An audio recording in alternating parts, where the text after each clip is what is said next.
Anchors up, sails at full. Welcome to the Sloopcast. How are you doing today, Kyle? Doing all right. Jared. How are you doing today? Doing good. We had a bit of a false start on the recording before because my computer was freezing up. So I already cracked the beer. And I have to say, it's a damn shame. It's kind of a day because I cracked it and then it started foaming up and it started making a mess, and it would have been pretty funny for the sake of the show being entertaining for everyone to see that happen, but lost to the ether, I suppose.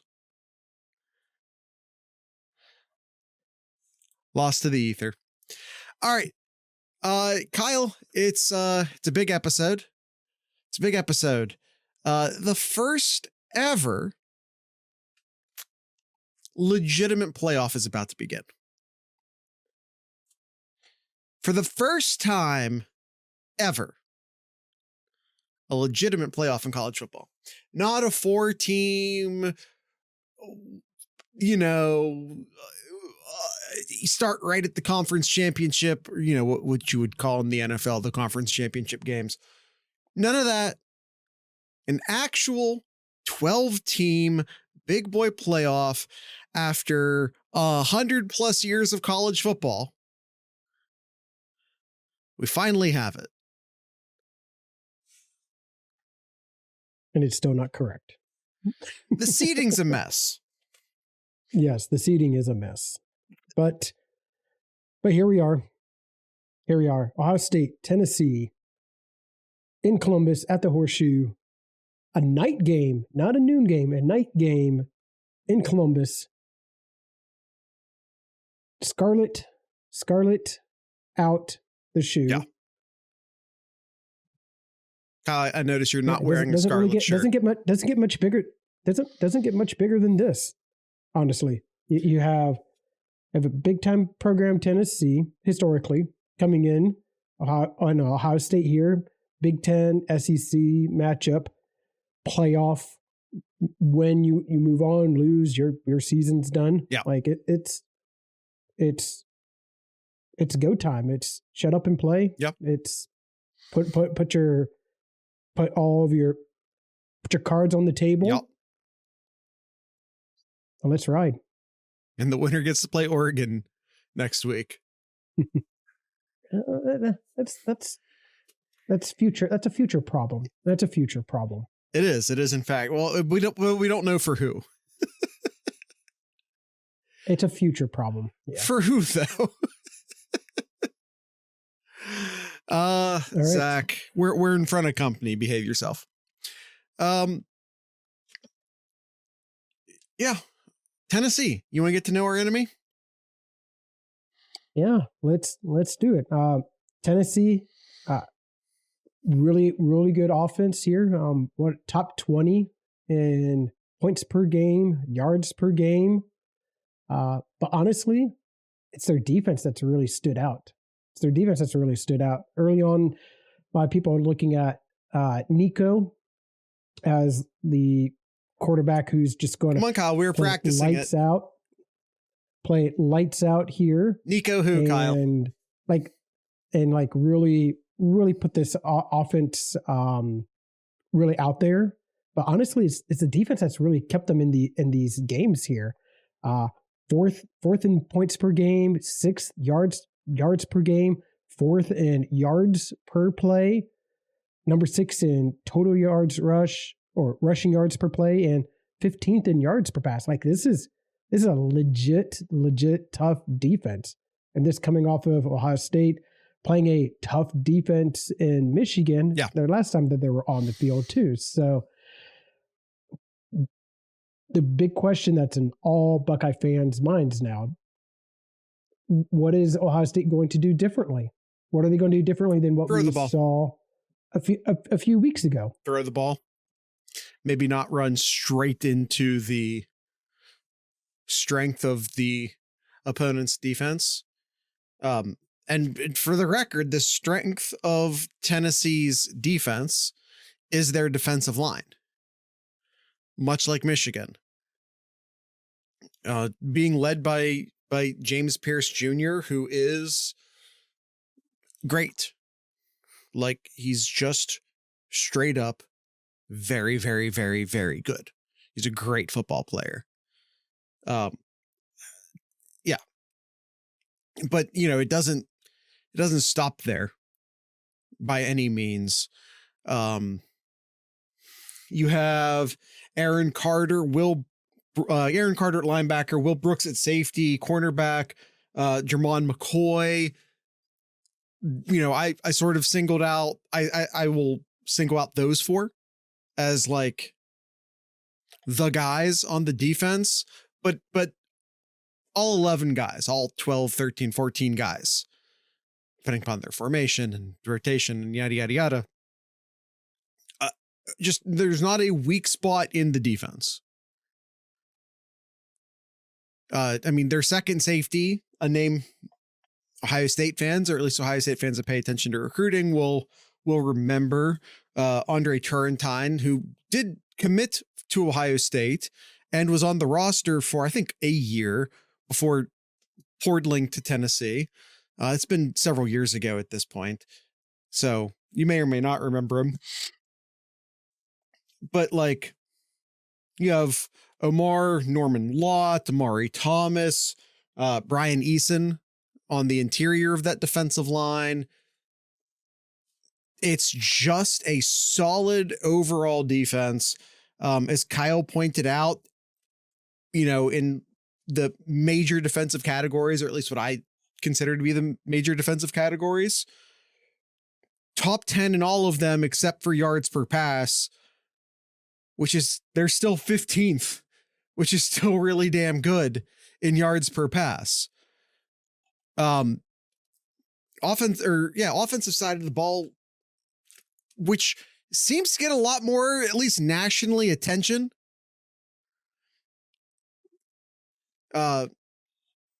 Is still very good. I'm not going to say it's not, but as Kyle pointed out, the defense is the star of this team.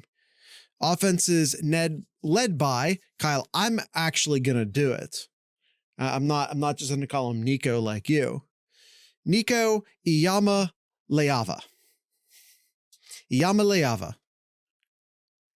And I nailed that. I will be taking no corrections on that. And of course, Dylan Sampson, who I think is one of the more underappreciated players in college football this year, led the SEC in basically every rushing category. You have 22 touchdowns as a running back and almost 1,500 yards. Yeah. They ran the crap out of him. 256 attempts.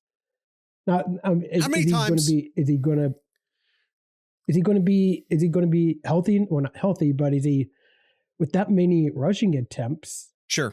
Like, you got to start wondering the wear and tear as the season goes along here. This is the 13th game of the season here, and he's already rushed the ball for 256 times. I was looking to see if he had any. Yeah, and he has 19 receptions as well. So will that play a factor in this game too? Maybe not, but it's definitely something to keep an eye out for. But definitely a really good player. Almost 6 yards per carry for Dylan Sampson. Yeah, and it's very rare that when I put together this preview board, I've been doing this all year. I don't know if I've ever called it out by name. The preview board, the Know Your Enemy board, where I've only included one running back. Yeah, absolutely. Because the drop off, he has what is it? 256 carries. Who's the next highest? It's like 60 carries or something like that. It's Nico. Is it really? With 89. Yeah. Wow. And then the next running back is Deshaun Bishop with 67 attempts. Yeah. So it's a one running back show. Wide receivers, on the other hand, pretty spread out as far as receptions are concerned. 47% of the carries. almost 50% of the carries that Sampson had this year. Yeah. Wide receivers, on the other hand, pretty spread out. 4 separate receivers with over 25 catches, which is a pretty decent achievement. I would say the star of the group, however, completely Thornton, despite having the lowest number of receptions out of the 4 top receivers, has twice the average, 25.9 yards per catch. And 6 touchdowns as well. Yeah. But I mean, when you see a wide receiver with 26 yards a catch, they don't normally have 25 receptions. Like that's a hell of an average to maintain over 25 receptions. Mm-hmm. I'm going to throw this out though, Jared. I'm going to throw this out. He had, of his 6 touchdowns, and he's kind of all over the place in terms of like touchdowns. He doesn't get that many catches as you mentioned here. First game of the year, he had 2 touchdowns. Mm-hmm. Then he had 1 against Oklahoma in September. Waited a long time until middle of November where he got his 4th touchdown. And then their last game against Vanderbilt, 2 of his 3 receptions in that game, which included his longest reception of the year.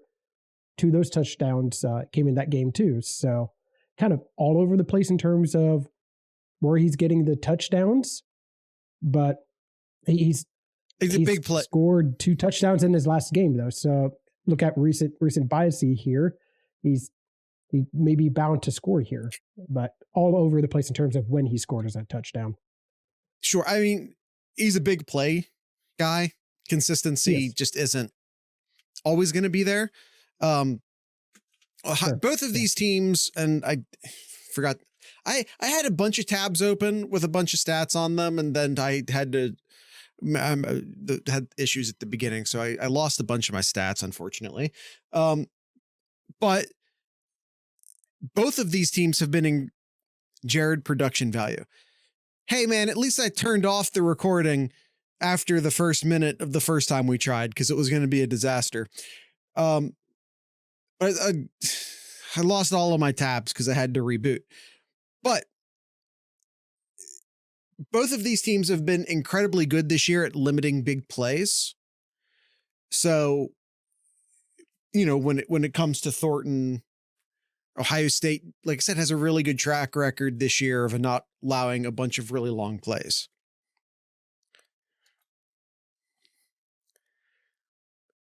Let's see. What else do we want to talk about in regards to Tennessee, Kyle? Mile Kitts, the tight end. I didn't look up how to do his name before. Not necessarily a huge receiving threat unless you're inside the red zone, where he has 4 touchdowns on the year, which makes him the second highest touchdown receiver on the team. Did you talk about Pierce? He's good. We talked about their defense first, and basically how the offense gets a lot of the attention, but their defense is really what this team's about. I mean, to compare points per game, offensively 15th in the country, defensively 4th in the country. Yards per game, offensively 18th in the country, defensively 6th in the country. Yards per play, 5.9 offensively, which is 41st in the country, 4.2 defensively, 4th in the country. This is a defensive football team. And I knew that before I started my Tennessee research, but I didn't realize that the gap was as big as it was, to be honest. Mm-hmm. So let's talk about what can Ohio State do against let's just start with the offense here. What can Ohio State's defense do against Tennessee's offense here? Well, one thing that I look at here is that Nico has been pretty inconsistency when he's been under pressure. He's already been sacked 24 times this year. Yeah. It's a lot. That's a lot of sacks for the year here. So I think Ohio State could have some success here, especially as a mobile quarterback. I think that Ohio State could have some success here, getting to Nico, getting some pressure, potentially getting some good sacks here. I think that's a positive thing that I think I can see Ohio State doing well against Tennessee. They are able to stop Sampson, prevent him from getting those big yardage, converting those third downs, which has been an issue for Ohio State in periods of this season here. They can stop them on third downs, get that defense off the field, get more possessions for the offense to make things happen here. Absolutely. I think Ohio State has a real good shot here. Yeah, I mean, at the end of the day, you want to force Tennessee to beat you through a consistent small passing game. So if you prevent the big plays on the back end and do your best to limit Dylan Sampson and just force Nico to nickel and dime you, I think is the play here. I could see Tennessee do that.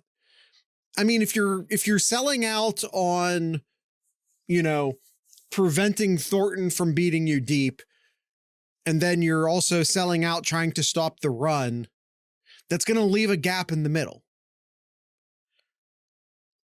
You only have 11 players on defense. You can't guard the entire field. So if you're going to leave something open, I think you kind of leave that intermediate passing game open, force Nico to be patient, force his timing to be good, force him to be consistent. I think that's the play on defense if I'm Ohio State. Don't let him beat you on the ground. Don't let him get big plays through the air. Yeah, I would tend to agree with that. Just force him into obvious passing downs here. The edge rushers got to get home in this game here. Got to get that pressure and make Nico make a decision. Yeah. And sometimes that ends up being bad for him too. Now he's been pretty good in terms of not throwing the ball over. He has here, if I'm looking, he's only turned the ball over 5 times. Granted, 2 of them were in week 1 against NC State, but then after that, 1 against Florida, 1 against Alabama, and then 1 in their last game against Vanderbilt. Been very good in not turning the ball over, but looking here, he's been sacked quite a few times in a lot of games. 5 against Georgia, 3 against Alabama, 3 against Florida. He's been sacked a good amount of times here. Yeah. And it feels obvious to say, but against better teams, they put up huge numbers against Chattanooga, against Kent State, against UTEP, 69-3, 71-0, 56-0. So he actually got sacked 3 times against UTEP. I stand corrected.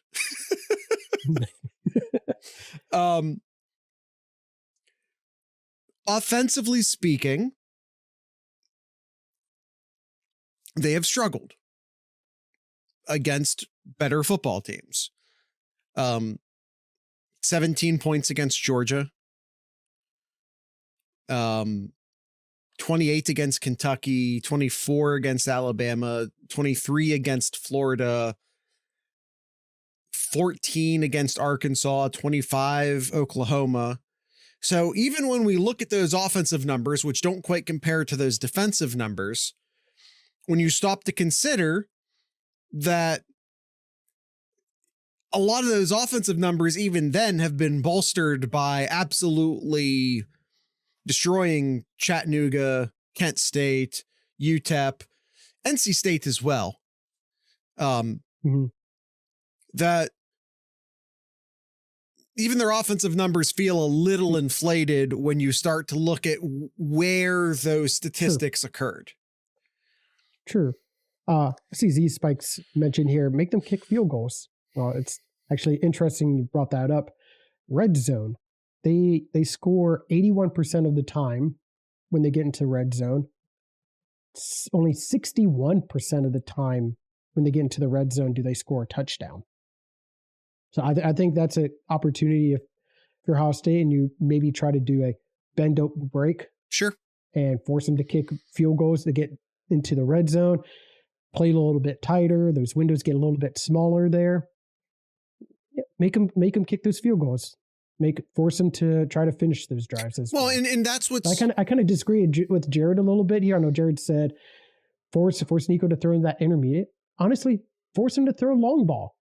I trust our safeties. I really like our safeties, and I like take away the short, take away the run, let them beat Ohio State through the air, like over the top. And it has not been successful for pretty much everybody that Ohio State has faced too. That kind of goes against your bend but don't break thought, though.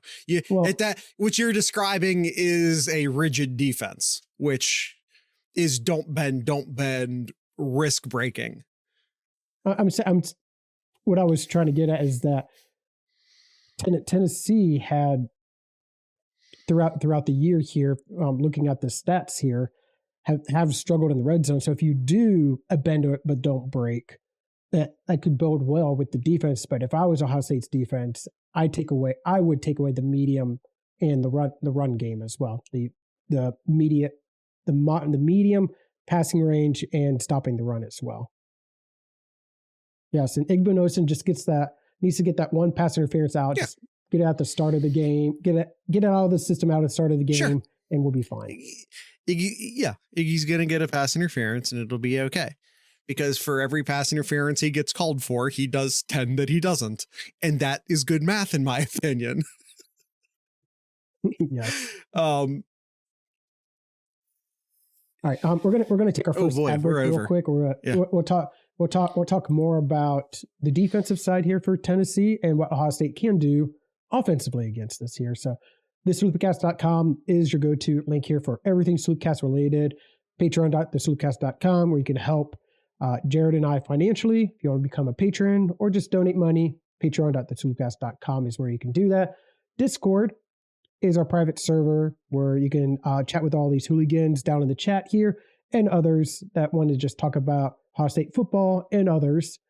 And merch.thesloopcast.com as well. If you want to help Jared and I but don't want to become a patron, you go over the merch and purchase some Sloopcast swag over there. Again, thesloopcast.com is your go-to link for all of these links and much more. So we'll take our first ad break and be right back. All right. Nope. I might want to actually leave the page. All right, Kyle, is it time? We got to know our enemy. Are we ready to move away from Tennessee and talk about who we think the players of the games are going to be? Key matchups, all that? Go ahead. I was mentioning about the defense here. The defense for Tennessee really stout, as we mentioned, numbers there.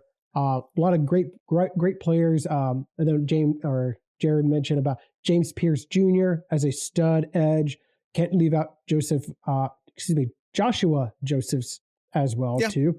But honestly, I think their defense backs, their corners are really stout. They're really good as well. And their safeties, actually, both safeties and their corners are really good too. The defense has no weaknesses. Will Brooks Will Brooks is really good. Jamad McCoy, maybe one of the best corners in the nation.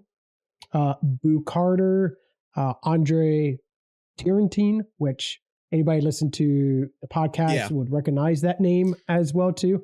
Really good secondary. And I know Jared at the beginning of the episode here said, how are you going to beat this team?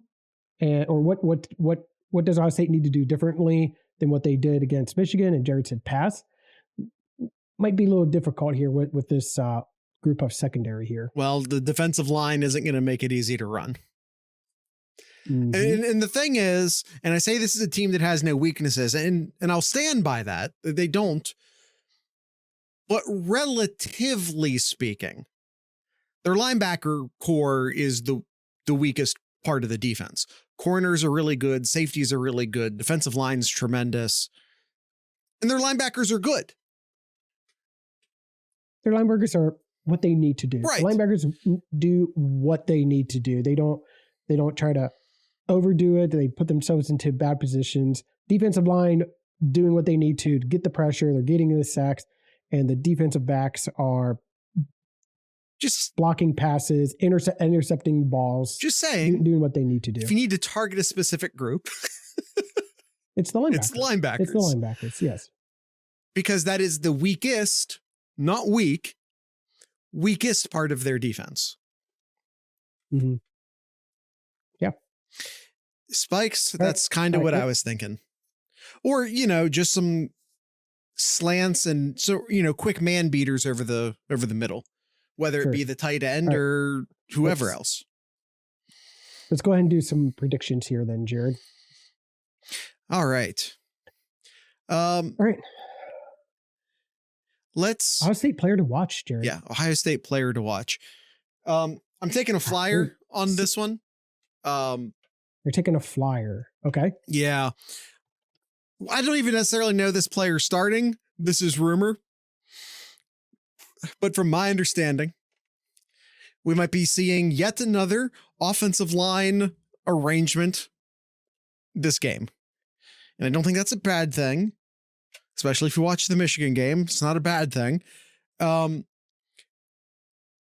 think we see our first start by Joshua Padilla. And I'm excited about that. A younger player coming in, going to take over the center spot. I think he comes in, he takes over the center spot. That allows Hinsman to go back over to guard. And I think that will create a more solid version of this offensive line than we saw the first time around.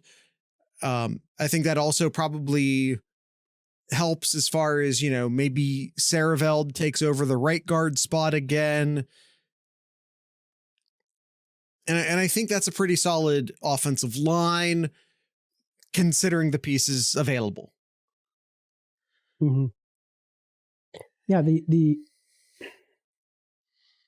interesting thing, because there's a lot of reports, like a lot of the football reporters were able to watch the Buckeyes practice on Tuesday. Is some of this for show? Some of this smoke out there trying to. They know the reporters out there, but there's a lot of shuffling on that offensive line. That's for show. I know that you mentioned about maybe having Hinsman out in guard, but we saw Montgomery out in left guard. Sure. We saw Tegra out in right guard as well, and then Hinsman at center as well too. Yeah. Like we've seen a lot of smoke and mirrors. Now, is that for real? Smoke and mirrors. Is that just smoke in there? Smoke and mirrors. Hey, listen, if they're still trying to figure out who is starting where on the offensive line on a Tuesday, when they've had a couple weeks off, when that should have been figured out, we're in trouble. We're in trouble. But to me, that's smoke and mirrors. They know the reporters are there.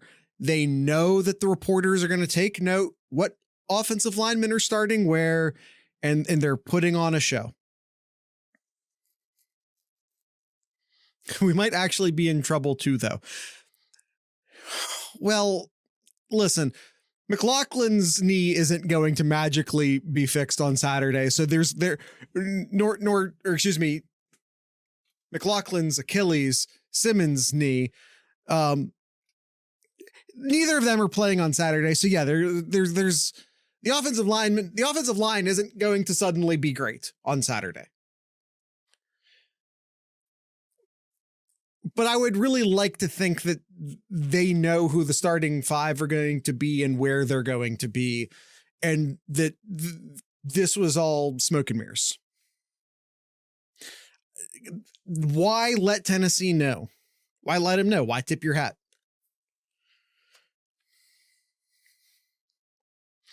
Straight up that simple. I mean,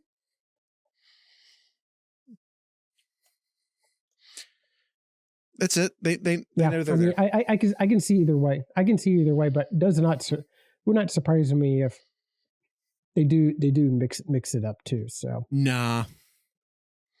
I'm blaming Jared when we get embarrassed. Zach, I told you to please behave in front of company before I time you out. Thank you. You're going too far. Who do you have for Ohio State player to watch, Jared? I told you, Joshua Padilla.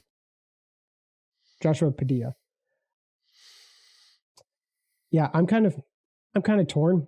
I think there's a lot of players that you could really choose from here. I think obviously the offensive line is probably the focus. The team's going to success or fail on the offensive line here. But honestly, I'm just going to say player to watch is Howard. It's Howard here. How is he going to be able to handle pressure? Because there's going to be pressure that's going to be right in his face. How is he going to be able to handle that? How is he going to be able to read the defense here? So, I mean, to me, the player to watch is Will Howard and how he responds to the Tennessee pressure. We got to run an air raid style scheme, right? No. Air raid requires a more competent offensive line than Ohio State will be fielding on Saturday. All right, that would get Howard killed. Enemy player to watch here, Jared. Enemy player to watch. I guess I'll go. Oh yeah, go right ahead. I'll go ahead here because I see who you put here. I'm just going to go with probably arguably one of the best corners in the country. He has 4 interceptions for the year. What else did I have? 7. Actually has 12 pass deflections as well for the year. Jamada McCoy. Yeah. Is going to be my player to watch. I think Ohio State should pass the ball a lot more in this game because they're going to struggle running the ball against this defensive line here. And it's going to be McCoy who's going to be matched up to Emeka, to Jeremiah. And how is he going to be able to stop those two? Well, obviously, one of those two per snap, but both of them as a whole throughout the game. And for the record, I think Ohio State can run on Tennessee. It's just that they have to establish the run. Just not between the guards. I mean, they're going to have to be creative in the run game. Yeah. All right, who do you got? Instead of just running dive plays and also running primarily. Pass to set up the run as opposed to run to set up the pass. The enemy player to watch is James Pierce. That's it. He's on a defense absolutely loaded with great players. He's the best one. Mm-hmm. All right. And he's all right. He's an edge rusher. He's playing exactly into Ohio State's weaknesses. Straight up. He could ruin Ohio State. He could single-handedly ruin Ohio State's day on Saturday. Mm-hmm. All right. What do we got here? Key matchup. I mean, it's obvious. Do we even have to say it? It's obvious. How does Ohio State's offensive line perform against Tennessee's defensive line? It's Ohio State's weakest unit against Tennessee's best unit. If Ohio State can not lose that matchup too badly, they'll be fine.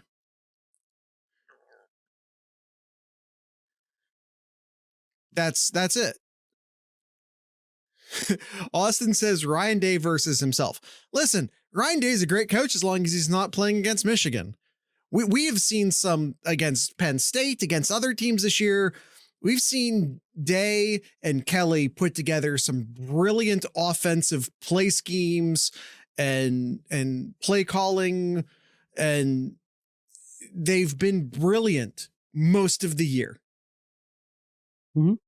Yeah. Absolutely transcendently brilliant most of the year, except for the game that mattered the most, which was the game that mattered the most. We saw him do the same thing against Georgia, where he completely shit the bed against Michigan and then turned around and had one of his best play calling days against Georgia 2 years ago. Stroud's last year.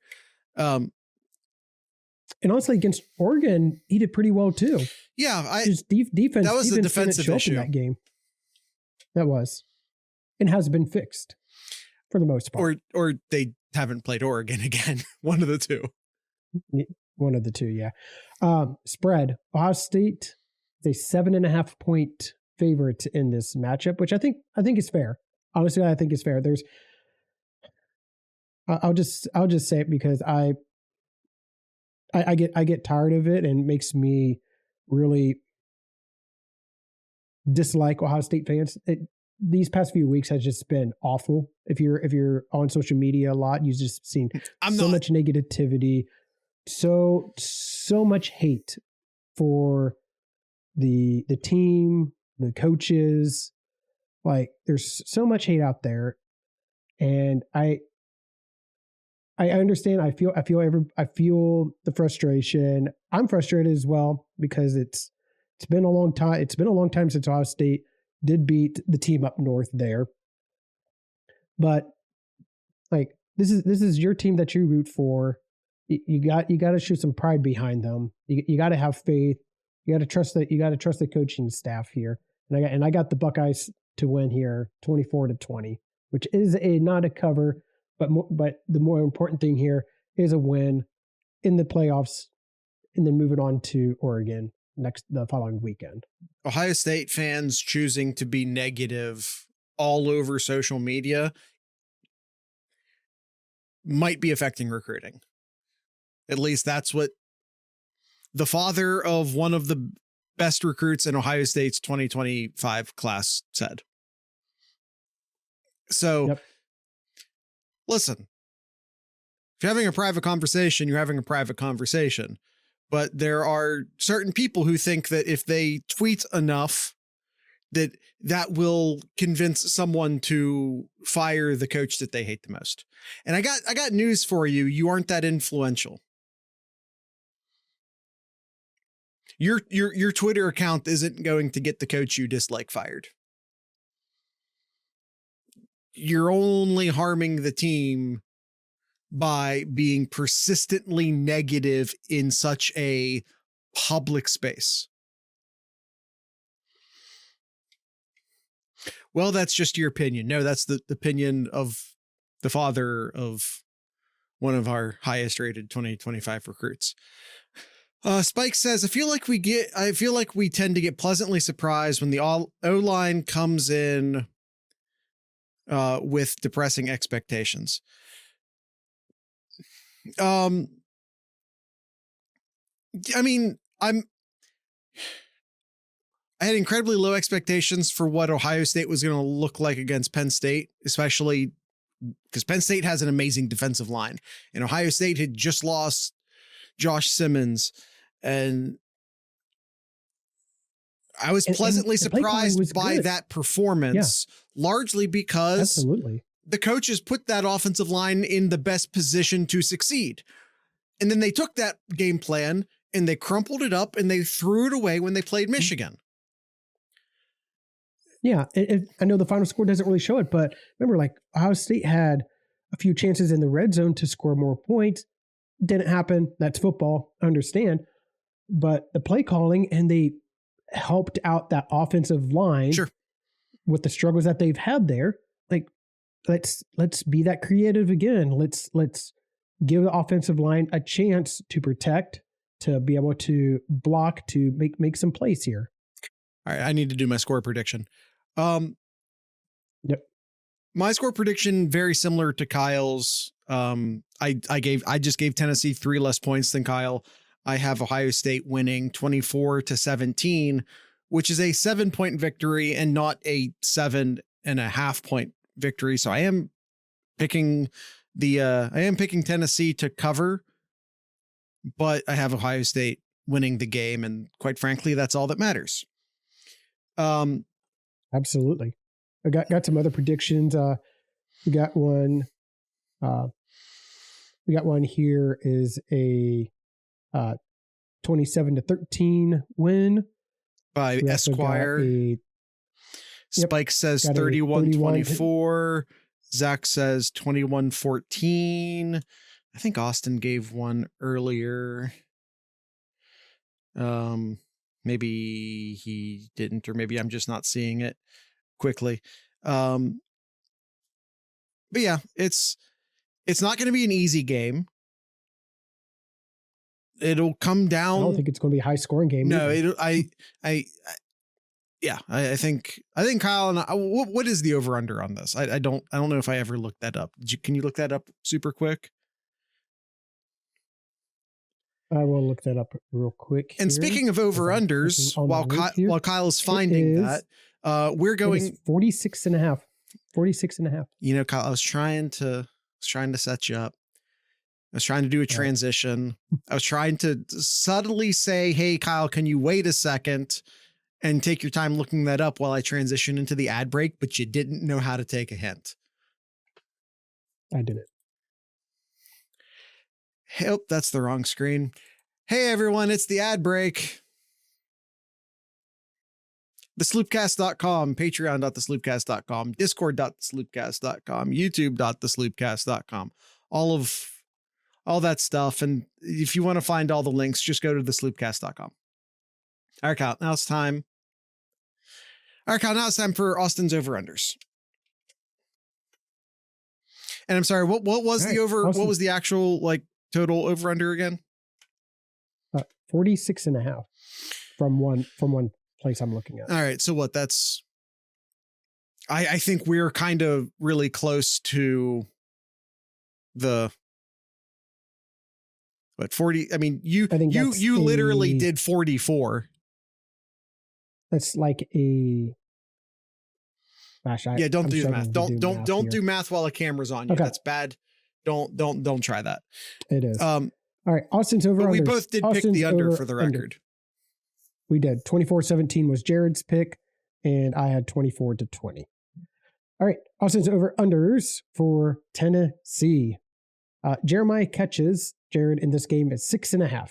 Ooh, it's a lot. Over under. Seems like a lot. I was just looking at his game logs here. He's only had more than 6, only one game, only one time this year. And that was against Oregon.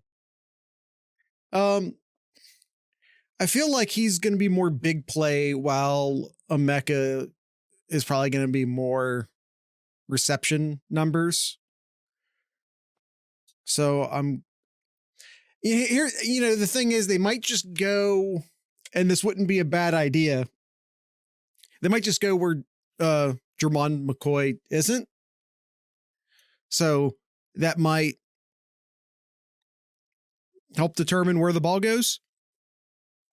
But I feel like if there's going to be a volume day, I think a volume day would be more Emeka, while I think they'll use Jeremiah Smith more for big plays, which is not necessarily volume. So I'm going to go under.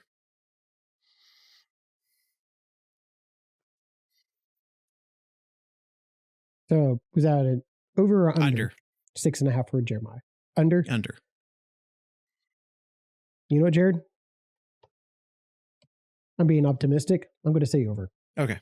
I'm going to say over. I think if Ohio State's going to have success throwing the ball, you're going to see Jeremiah with 7 or more catches in this game. So it's 7. Give me the over. 7 feels like a lot, especially when you have Carnell Tate and Emeka Ibuka and G. Scott. It just it feels like a lot. And you're probably trying to get the running backs involved in the pass game, considering that we're pretty pessimistic about how the run game is going to go. I don't know. Yep. All right. Sampson rushing yards at 87.5 yards. So for the record here, I saw a stat. He was only ever under that only one time all year. Only one time.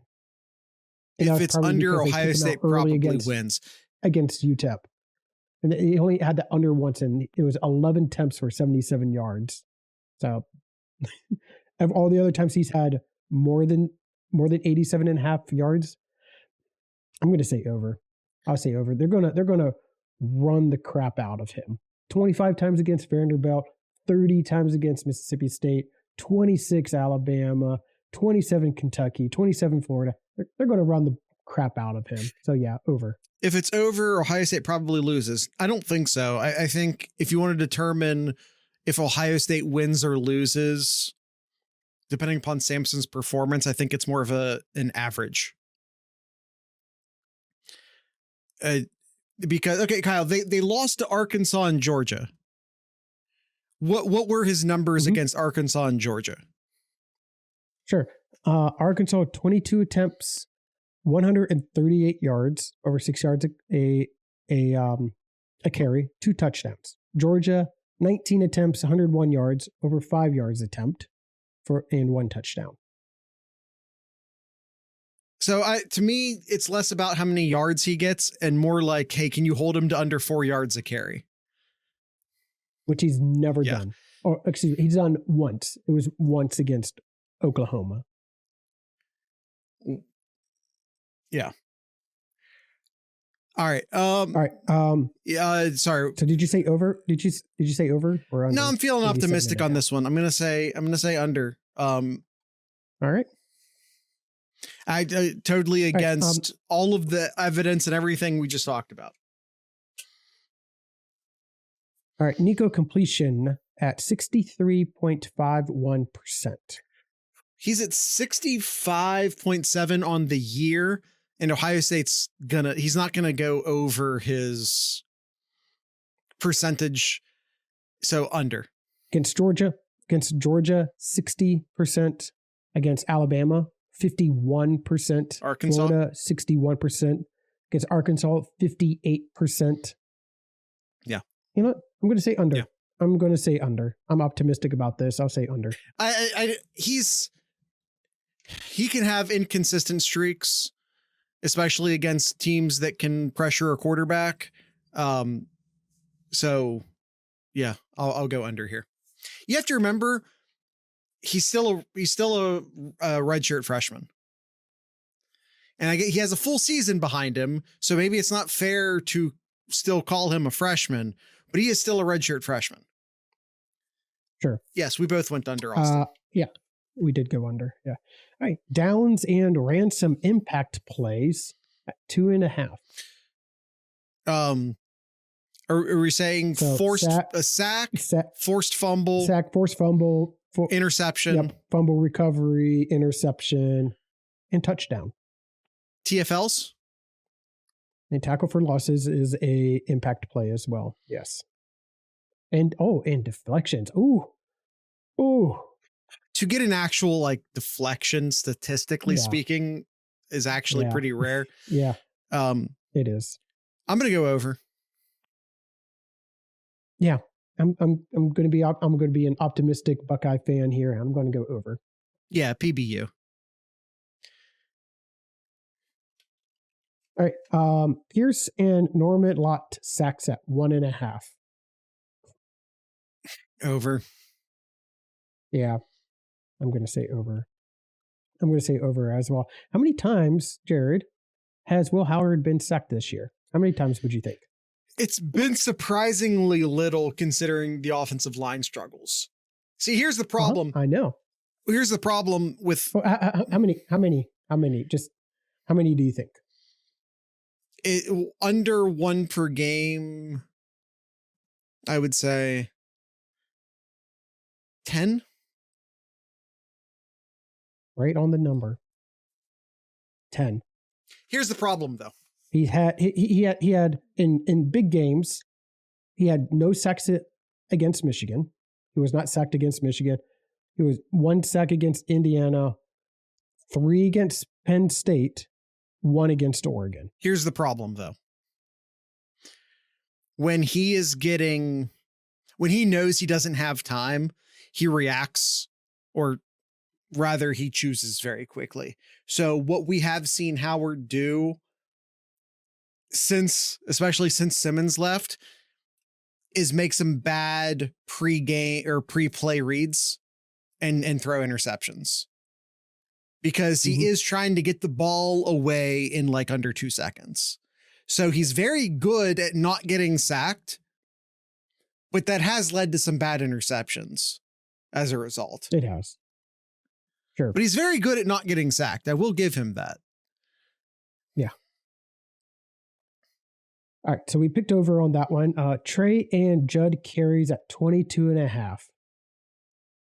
If this hits the over, it's either because Ohio State's playing really good or really bad. Oh man. Either I'm watching them run Dave 1,000 times and slowly wanting to die inside, or the run game's actually working and I'm so happy. Yeah, that's my thought exactly. I'm kind of torn about that. That would have been an under for the Michigan game. They had exactly 22.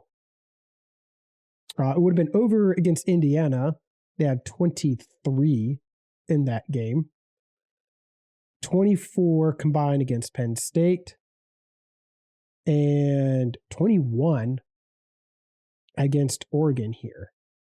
Like it's surprisingly like a really good number.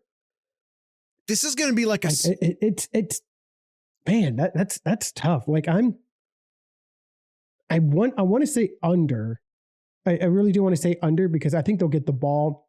I'm hoping they get the ball out to them out in space. Right, for passing. In the passing game. So what do you mean surprisingly good number? What a backhanded compliment. Yeah, I shouldn't have said surprisingly good. It is. I'm not surprised from Austin here. Austin's always good with his over unders here. So I might. All right. Yeah, you're sorry. Whatever. Move on. Was not correct. All right. So I picked under. What did you pick, Jared? I didn't. I was busy watching you insult Austin. I'm going to say under, but I think the number is perfect. I think it's probably going to be like 20. It's perfect. Listen, just in case we tie on the year on these, I need to butter Austin a little bit. All right. Last one here. We have Howard total touchdowns 2.5. Well, we both have Ohio State getting 3 touchdowns. So all of them would have to be Howard for us to hit the over, which isn't a ridiculous statement. He quarterback sneaks on the goal line. He obviously throws the ball. Over for me. Honestly, yeah. I think Howard accounting for all 3 touchdowns feels like the most. If Ohio State gets exactly 3 touchdowns this game, Howard throwing or running all 3 of them feels more likely than not. So, over.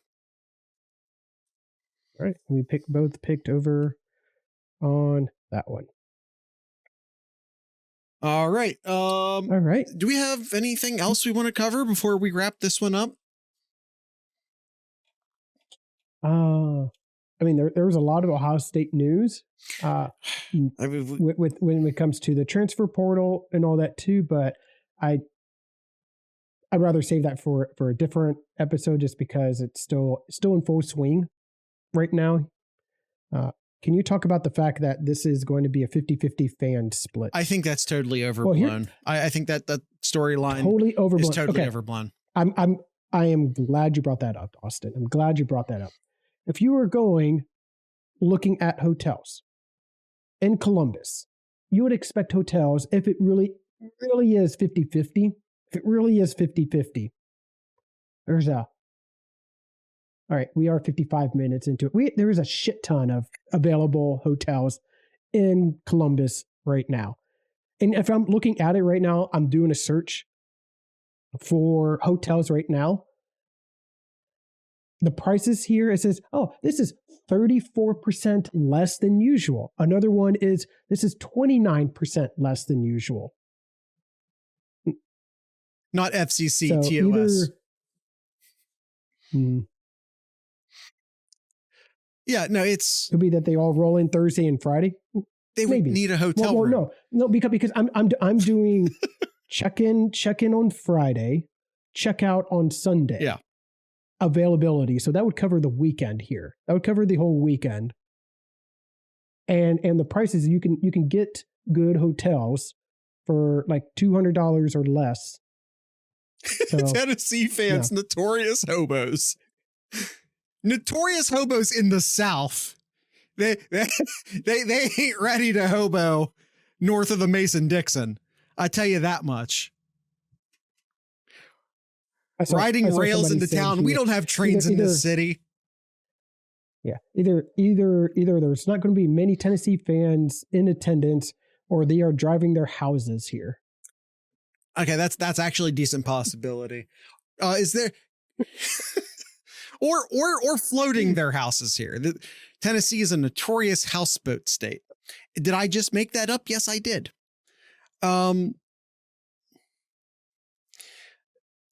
If you want to talk about the portal hyper quick, because I know everyone is like hyped up on offensive line in the transfer portal, rightly so. I'm just going to give you 3 names. I'm going to give you 3 names along the offensive line who I think are very realistic targets for Ohio State. As soon as I can find here we go. Josh Thompson from Northwestern, guard tackle type player. Phillip Daniels from Minnesota. He's originally from Cincinnati. Apparently cousins with Paris Johnson Jr. And I'm gonna mess up this name. Ethan Nwanya. I said that with a Spanish accent, and I'm pretty sure that's not Ayana. Yeah, that's not the correct accent to be using there. I promise that. But he's an offensive tackle who can maybe play some guard, but he'd be a tackle at Ohio State. He's the offensive tackle from Rice. Those 3 names, watch those 3 names. You're going to see other offensive tackles, other guards fall off the portal, and people go, oh my God, another offensive lineman off the board, even if Ohio State didn't have a relationship with that person. Or even like with Isaiah World, who I had a lot of hopes for, but Ohio State deprioritized World for reasons I can only report rumors on that I'm not going to report rumors on. But Ohio State passed on Isaiah World. I'll say that much. Mm-hmm. So the point being, don't freak out every time an offensive we're against the world. That's a very, very good point, Duncan. This is Ohio State against the world. We can't have world on the team. Who would we be playing? Point is, Did they do it so they can give the other tackles the recruiting spiel? We gave up the world for you. All right. Discord chat is officially drunk and needs to go to bed. This recording is running long. It is running long. Wait, listen, we had to do a quick portal update. Those are the three offensive linemen you should be focused on. Focus on them. And if you're bored of focusing on offensive linemen, you can maybe keep an eye on Quentin Joyner, the running back from USC as well. All right, Kyle. We talked about hotels and transfer portals, and when you stop and think about it, aren't hotels transfer portals at the end of the day?